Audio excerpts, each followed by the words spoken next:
panicked 911 call comes in from an apartment complex in Santa Cruz, California. A young girl is missing, and her mother is beside herself. She had last been seen riding on her scooter around the complex, and she had not been seen since just after 5 p.m. Her mother gave the officers the all-important description: 8 years old, 4 foot tall, about 48 pounds, brown hair, wearing a black helmet and a purple dress. Last seen riding a little white scooter. Name Madison Middleton. It was now all hands on deck to find the 8-year-old, who had seemingly disappeared in the space of a few minutes.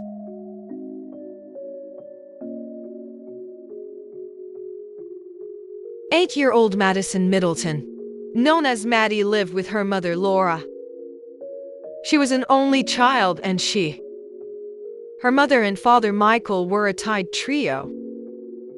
The family lived in the Tannery Arts Center apartment complex, a really unique campus that provides affordable living for families and artists, a place they can live and create art together in their little community. Everyone in the complex was close. They would all create things and spend time together. All the children would hang out in the courtyard and play games.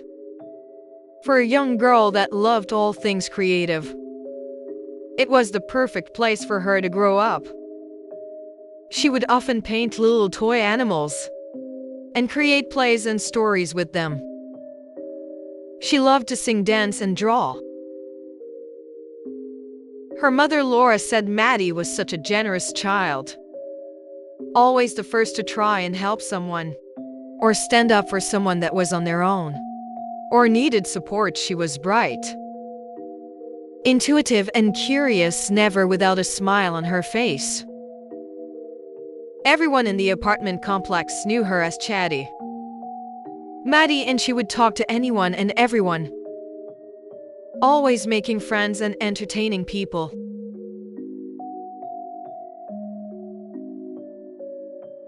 July 26th was a Sunday. Maddie was enjoying the last part of her weekend. Her friend had come over and was now playing a board game with her mom Laura. Maddie was waiting for them to finish and decided she was going to play with her new present. While they wrapped up the game, she had just got a scooter a few days before and couldn't wait to take it around the courtyard before it got dark at 4 p.m. She was seen by several neighbors. She was also spotted a few times after this, just riding around and having fun. Occasionally, she stopped to talk to a few of the other children, but was happy to be by herself. At 5:07 p.m., she was seen going past some mailboxes. This was the last time anyone saw Maddie. After this, she vanished.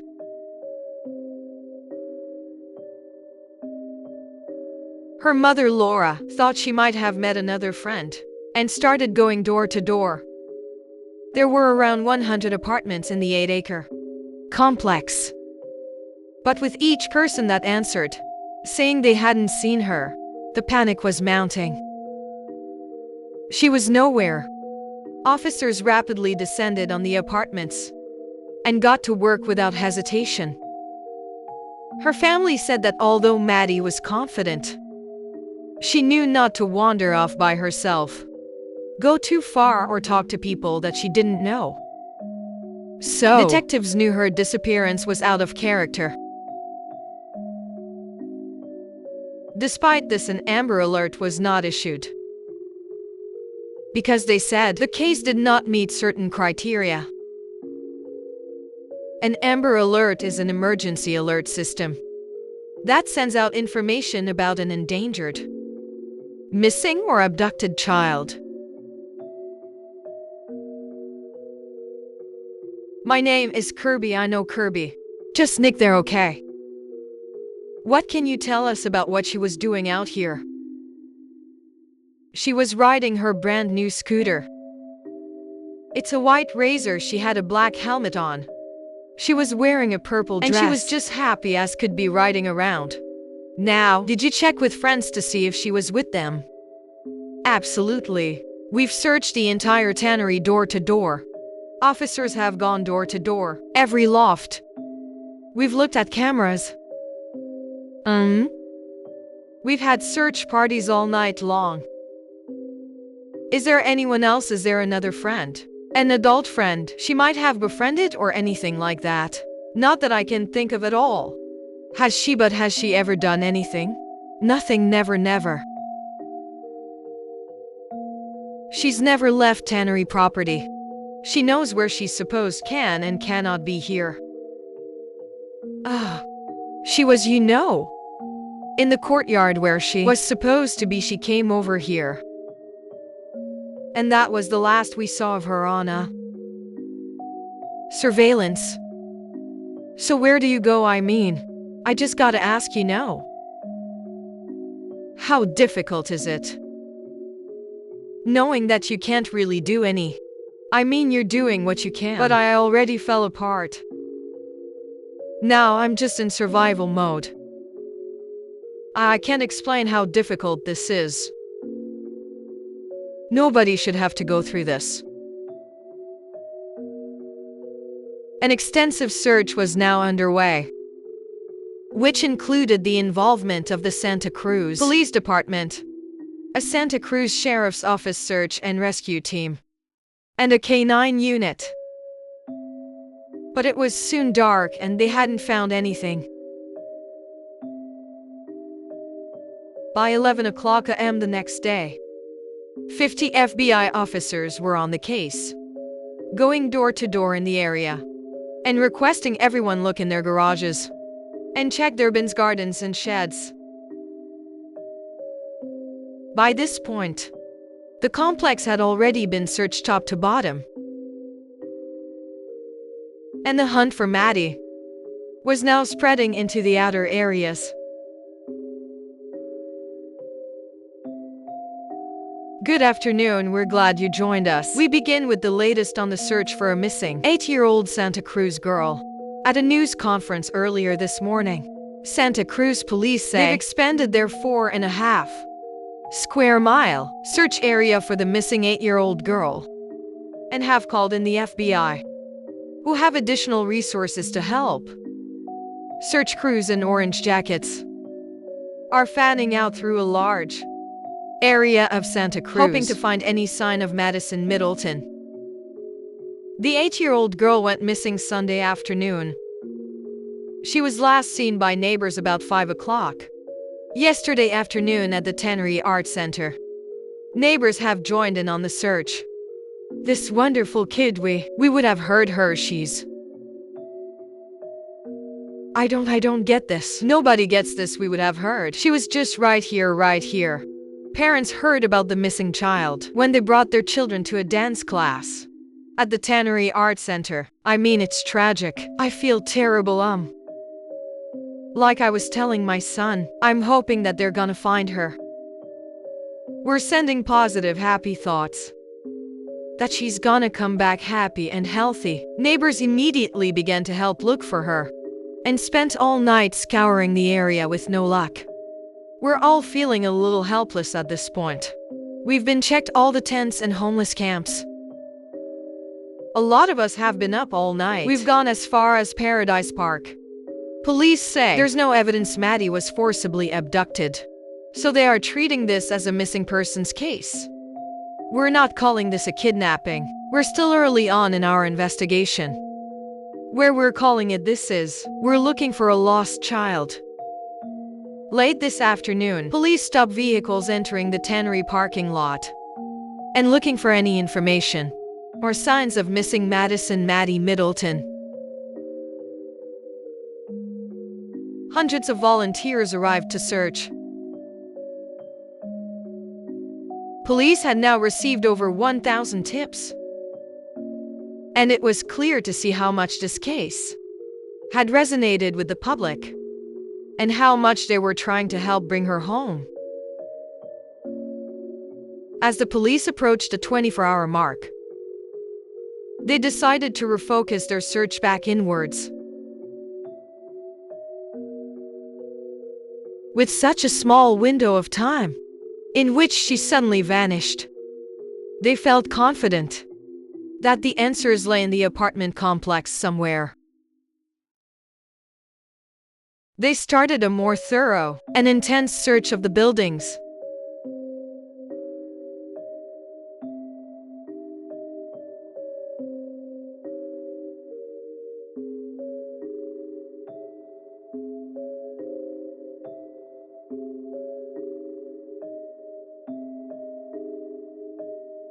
Just over a day after the search for Maddie had started, it came to a painful and abrupt end.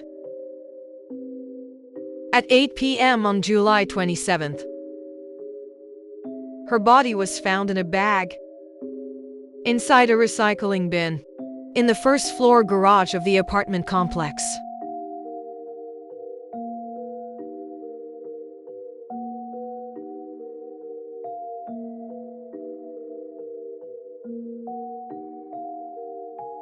A body believed to be that of 8-year-old Madison Middleton was found in a dumpster almost 24 hours after she disappeared near her home. At 8 p.m. last night, police suddenly herded residents out and pushed everyone onto the street after Maddie's remains were found below the complex. Forensica analysis. The autopsy will determine those results. At this point, we don't know, we just don't know. One of the investigators said. Everyone's heart sank when they found her, but they quickly regrouped, as the missing persons case was now a major homicide investigation. No sooner had this happened, police announced that they had made an arrest.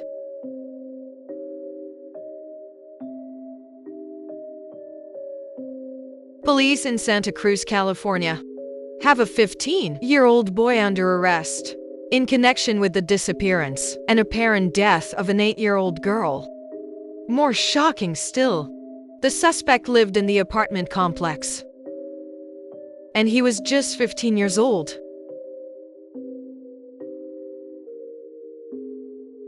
Last night our cameras were there when police took a neighbor into custody.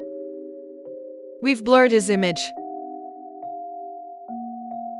Yesterday evening we saw a distraught woman stomping and screaming in the parking lot of the apartment complex where that arrest took place.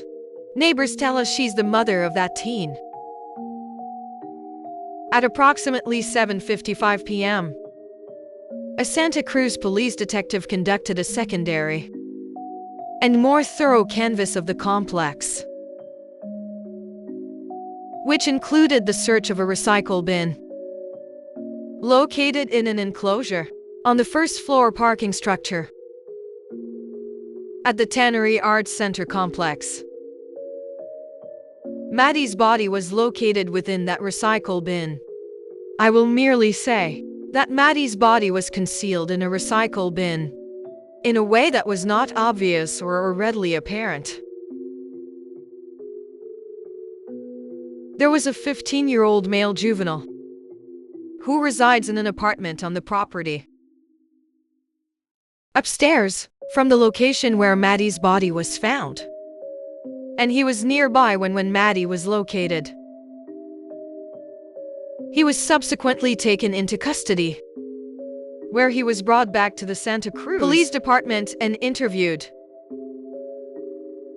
Investigators from the Santa Cruz Police Department interviewed this individual into the early morning hours this morning. And he was subsequently arrested for the murder of Madison Milton. Additionally, investigators have located evidence that links the suspect to this horrific crime. Appears that she was lured to the suspect's apartment willingly. Additionally, we've determined that Maddie was murdered inside of the suspect's apartment. We determined that the suspect acted alone and not in concert with anyone else. I would like to thank the members of my staff who worked relentlessly throughout this investigation, many of whom worked 36 hours straight, driven by our desire and hope that we would find Maddie safe. I'm sure all of you can relate to this. As a parent myself, and many of you, I'm sure, are parents. This has just been absolutely devastating for me, personally, and for my staff. My staff was so hopeful that we were gonna find her alive. When the news came last night that she was not alive, it was hard.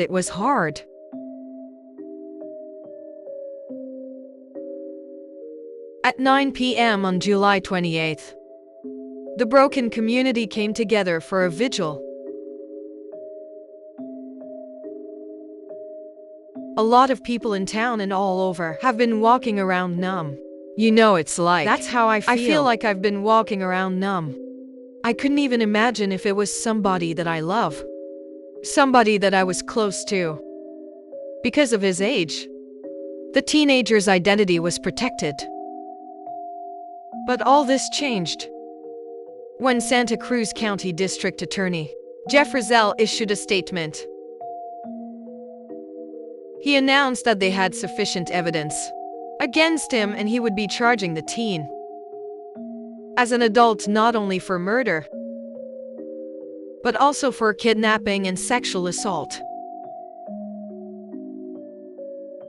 The law allows, under certain circumstances,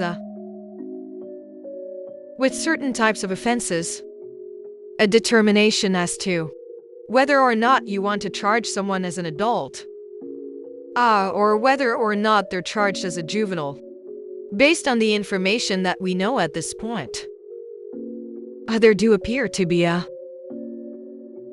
charges that can be filed as an adult, and we are absolutely considering that.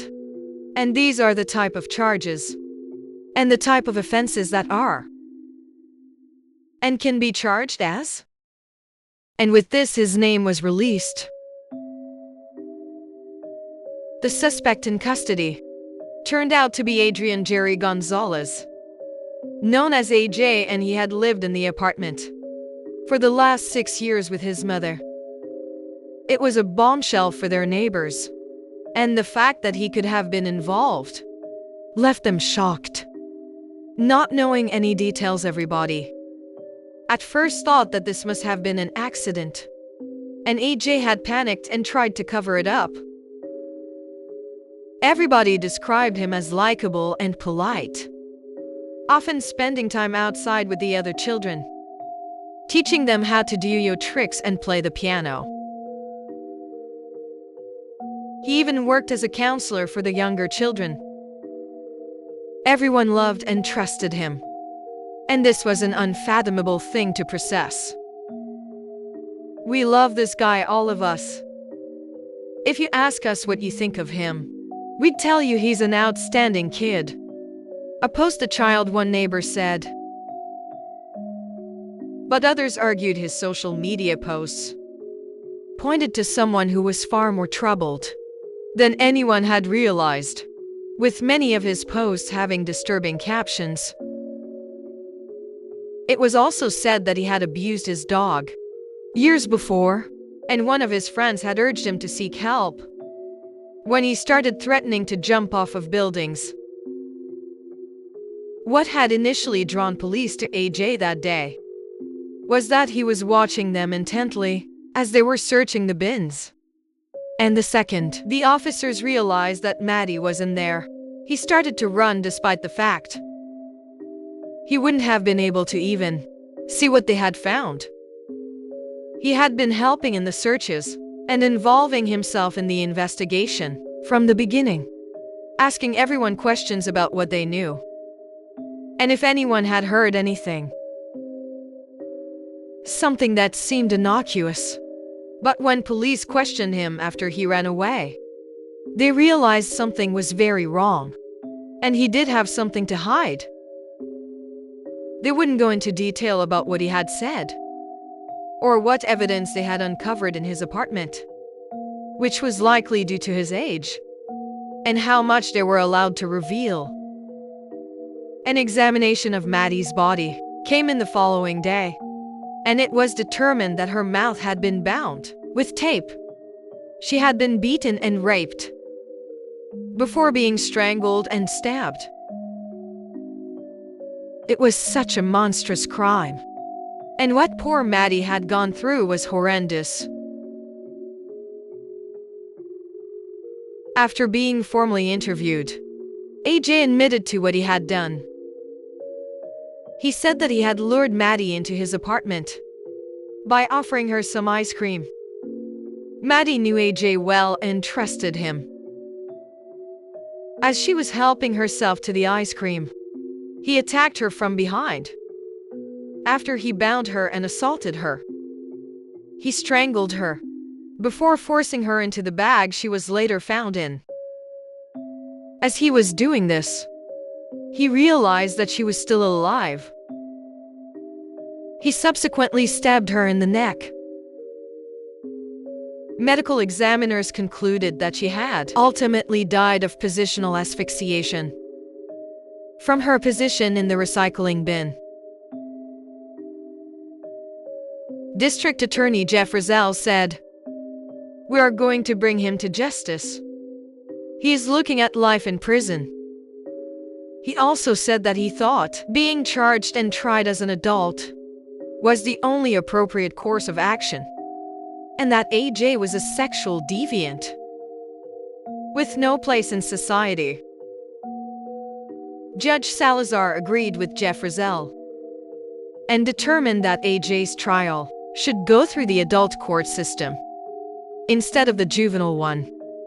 He cited Prop 57, which was passed by voters, and allowed judges to decide whether or not a teen should be tried as an adult. AJ entered a plea of not guilty despite his admissions. But his defense team were fighting hard to transfer his case back to juvenile court, using the controversial Senate Bill 1391, which had just come into effect. Somebody 1391 prohibits anyone 14 or 15 years old from being tried as an adult. They also said that the reasons behind why he did what he did stemmed from a tough home and school life and being socially awkward. But people that knew the Gonzalez family said that this was simply not true. His mother, Reggie, had left his father when the relationship had turned violent, and her children were her biggest priority. They said that AJ was showered with love and affection, and he came from a caring family that had done their best given their situations. They said that although Reggie had battled drug and alcohol issues, she was now clean and doing her best to repair any damage that had been done. The police and prosecution said that numerous people have tougher upbringings than most, and this is not the outcome. They said that using his mother and his upbringing as some kind of justification for what he had done was heartbreaking. Thousands of people signed a petition to stop somebody, 1,391 applying to AJ's case.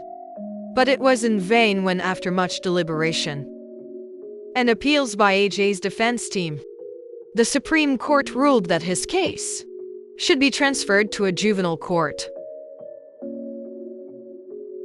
Now to our top story tonight. The man accused in the brutal assault and killing of 8-year-old Maddie Middleton is back to being tried as a juvenile. California Supreme Court rules to uphold a 2018 law preventing juveniles from being tried as adults if the crime happened when they were 14 or 15 years old. Adrian A.J. Gonzalez was 15 when he allegedly sexually assaulted and killed Middleton at his mother's Santa Cruz apartment in 2015. For the last several years, Gonzalez has been in the adult system, in custody at the Santa Cruz County Jail. Absolutely disappointing. The words from the family of Maddie Middleton. Thursday morning, California's Supreme Court voted to uphold Senate Bill 1391 in the case of Oz versus the Superior Court of Ventura County, which states 14 and 15-year-olds cannot be transferred to adult court. We are extremely disappointed. And I've spoke to some of the family members, and they are absolutely devastated.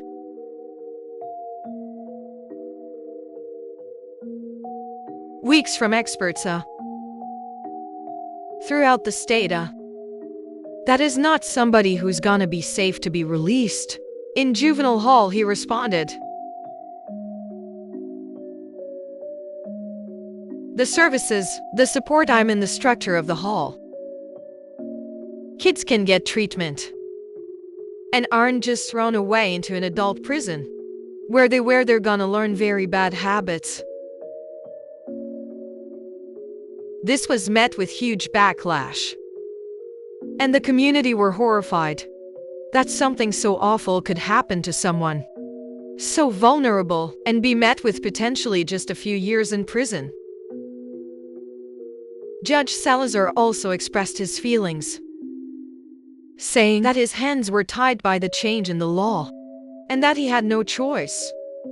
He said, allowing all 14 and 15-year-olds accused of first-degree murder and other violent offenses to remain in the juvenile court is not promoting public safety, because not all of them can be safely rehabilitated.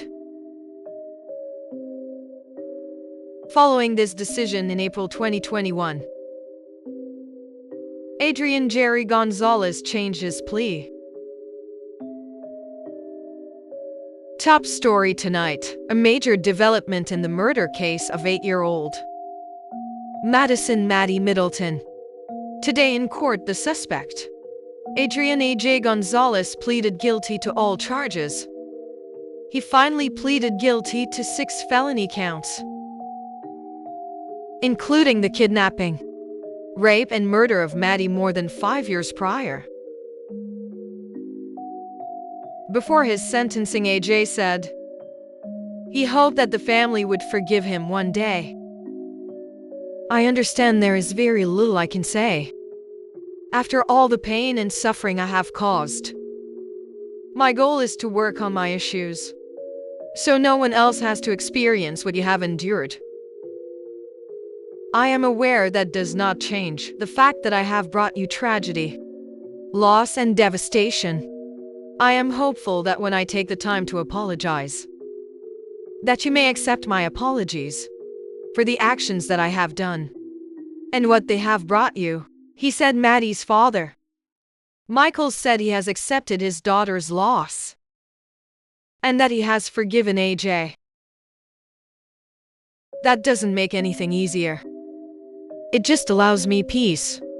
The alternative could be to hold to the darkness, but this would only consume my soul. I refuse to poison my soul in existence. Forgiveness is the only path. And I believe that Madison would agree. He gracefully said. Laura said her daughter's death left her suffering with depression, anxiety, and post-traumatic stress disorder, resulting in her being unable to work. Even AJ's attorney expressed his relief that this was all coming to an end, so that Maddie's family did not have to go through any more than what they already had. In the adult court system, AJ was facing 126 years to life in prison. But the juvenile court system gave a very different sentence. Good evening. Our top story tonight: people gathering outside the Santa Cruz County Courthouse earlier today protesting the sentencing. Under California law, Gonzalez must be sentenced here as a juvenile. Gonzalez was 15, almost 16 years old when he killed Maddie Middleton. Because of that, because he was a child at the time of the murder, he will be released in just 4 years when he turns 25. Judge Salazar imposed the maximum sentence he possibly could. Given the circumstances, the law as it stands now determined that AJ's maximum term of confinement ends when he turns 25. This will be in October 2024. There is no guarantee he'll be released in 2024, however, as the court can be petitioned to extend his time. Although District Attorney Jeff Rizal said he sadly believes it might be, I think it's likely he will be out at 25. And I think it's an absolute travesty of justice. And I think it's unsafe for the community, he said.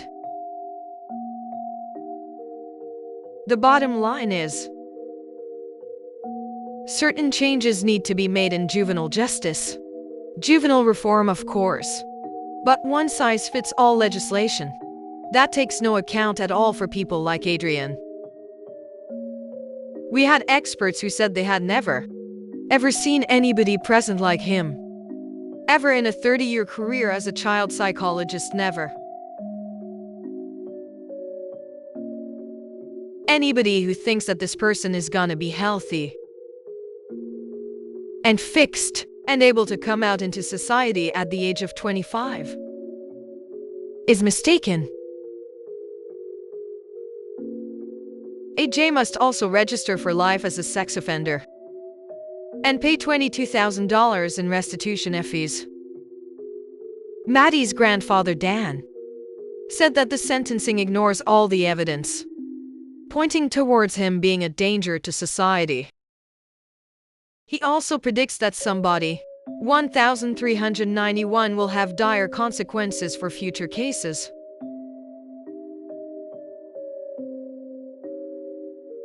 It's terrifying that most likely he will be released at 25.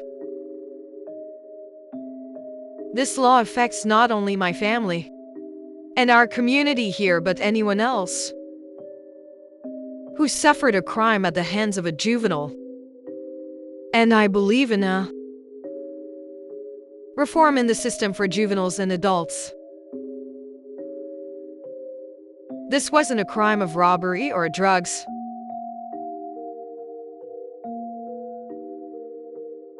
This wasn't haha. This was a sociopathic murder. All the experts have testified that AJ is unlike anything they've seen before. And he's the next Edmund Kemper. So all of us should be terrified. How do you want the public to remember your daughter? Well, Madison was the love of my life. She brought joy to everyone she met. She was charming, she was brilliant.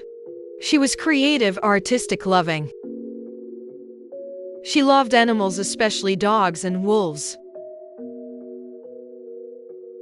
Very playful, she could hold her own with adults. She wasn't afraid of anything. She was beautiful. Loving.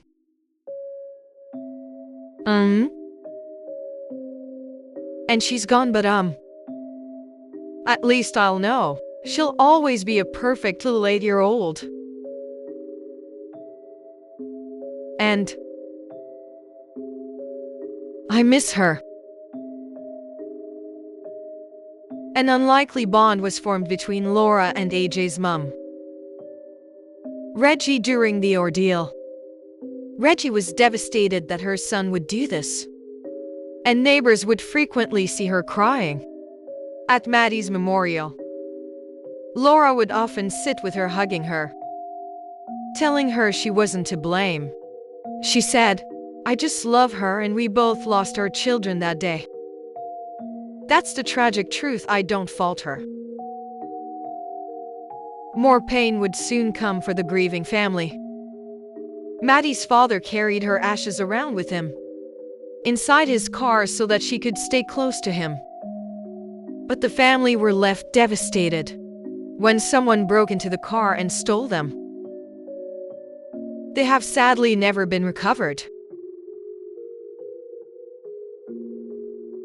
Maddie was from such a tight community who continued to honor her name and her memory through arts and creative works.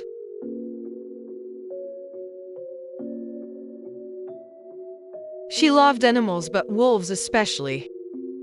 And a wolf sand sculpture was made for her on a beach near her home. The Rio Theater put her name up outside. And paintings, done by the artist that lived in the apartment, were also put up everywhere. A celebration of life was also held, where hundreds turned up, and the mayor, Don Lane, commemorated her life by declaring October 5, 2015, as Madison Middleton Day, her birthday.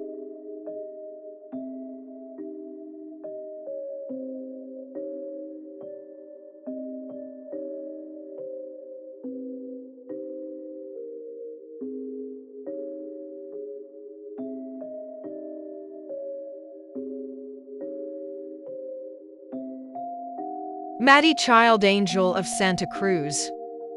Their motto is "Before you go, let someone know." The aim is to educate children and parents about safety and protection. Tannery Arts Center apartment complex has never been the same since, and probably never will be. The little community everyone had worked so hard to form, once so close and safe, has been changed forever. Laura said that Maddie was the light and love of her life and brought so much joy to so many people.